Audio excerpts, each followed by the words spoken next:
Assalamu alaikum dear students. Hope so you will be fine. Today our topic of discussion is factors affecting the rate of enzyme action. अब enzyme action, enzyme activity इनके लिए हमारे कुछ factors होते हैं जिनका role होता है enzyme activity में. तो enzymes are very sensitive to environment in which they work. जिस इन्वायरमेंट में उनका काम है, जिस इन्वायरमेंट में उनका रिएक्शन है, जिस इन्वायरमेंट में उनकी एक्टिविटी हो रही है, एंजाइम्स बहुत ज़्यादा उस इन्वायरमेंट में सेंसिटिव होते हैं. अब पहला इसका फैक्टर है टेम्परेचर. अब बेसिकली टेम्परेचर के बढ़ने से रिएक्शन रेट बढ़ता है. अब increase in temperature speed up the rate of reaction enzyme catalysed reactions but only to a point. एक ख़ास पॉइंट तक टेम्परेचर बढ़ता है, एंजाइम रिएक्शन एक ख़ास पॉइंट तक अपनी एक्टिविटी बढ़ाते हैं.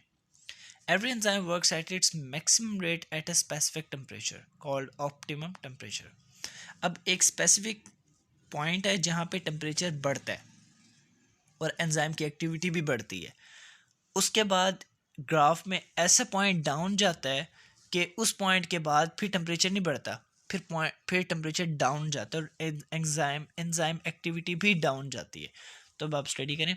When the temperature rises to a certain limit, heat जाइड adds in the activation energy and also provides kinetic energy for the reaction.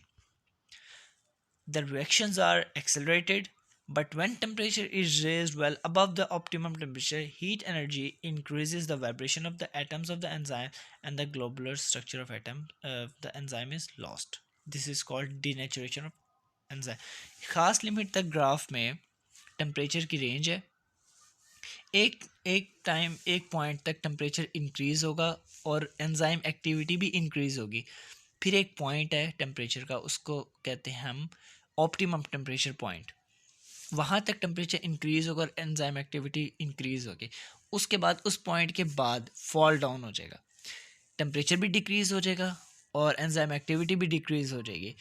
इससे क्या होता है कि जब थोड़ी थोड़ी एनर्जी हम लोग during the reaction kinetic energy produce हो रही होती है जो एक्टिवेशन एनर्जी के लिए भी यूजफुल होती है. अब उससे क्या होता है, जब एनर्जी प्रोड्यूस होती है तो मॉलिक्यूल्स के बीच में वाइब्रेशन प्रोड्यूस हो जाती है एंजाइम्स के, जिसकी वजह से क्या होता है, एंजाइम के मॉलिक्यूल्स में जो वाइब्रेशन होती है तो वो इधर उधर मूव करते हैं, जिसकी वजह से क्या होता है, उसका जो रियल स्ट्रक्चर होता है यानी ग्लोबुलर स्ट्रक्चर वो लॉस्ट हो जाता है, यानी उसकी असल शक्ल जो होती है वो ख़त्म हो जाती है. इस प्रोसेस को कहते हैं हम denaturation of enzyme.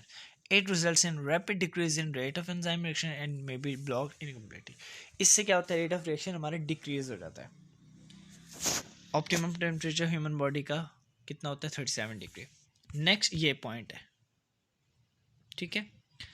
Substrate concentration. अब क्या, जितना ज़्यादा सबस्ट्रेट डालेंगे उतना ज़्यादा रेट ऑफ रिएक्शन इंक्रीज होगा, उतना ज़्यादा एंजाइम एक्टिविटी बढ़ेगी. अब if enzyme molecules are available in the reaction, increase in substrate concentration increase the rate of reaction. एक पॉइंट ऐसा आएगा जहाँ पे सबस्ट्रेट कंसंट्रेशन बढ़ती जाएगी बढ़ती जाएगी बढ़ती जाएगी और क्या होगा, उस पॉइंट एक पॉइंट पे आके रुक जाएगी.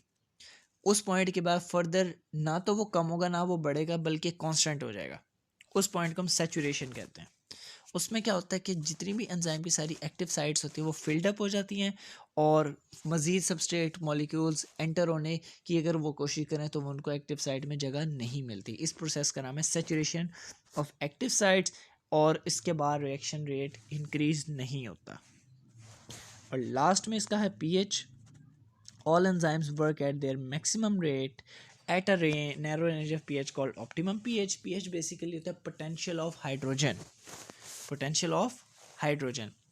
अब pH में हल्की सी चेंज भी एंजाइम एक्टिविटी को रिटार्ड कर सकती है, उसको डिस्टर्ब कर सकती है, उसको ब्लॉक कर सकती है. Every enzyme has a specific optimum pH value. Her enzyme की अपनी कोई स्पेसिफिक ऑप्टिमम वैल्यू है. तो बस डिफरेंट किस्म के एंजाइम्स हैं. लाइक स्टमक के लिए एंजाइम है तो वो एसिडिक मीडियम में होता है, ट्रिप्सिन जो होता है वो बेसिक मीडियम में एक्टिवेट होता है. अब change in pH can affect the ionisation of amino acids at the active site.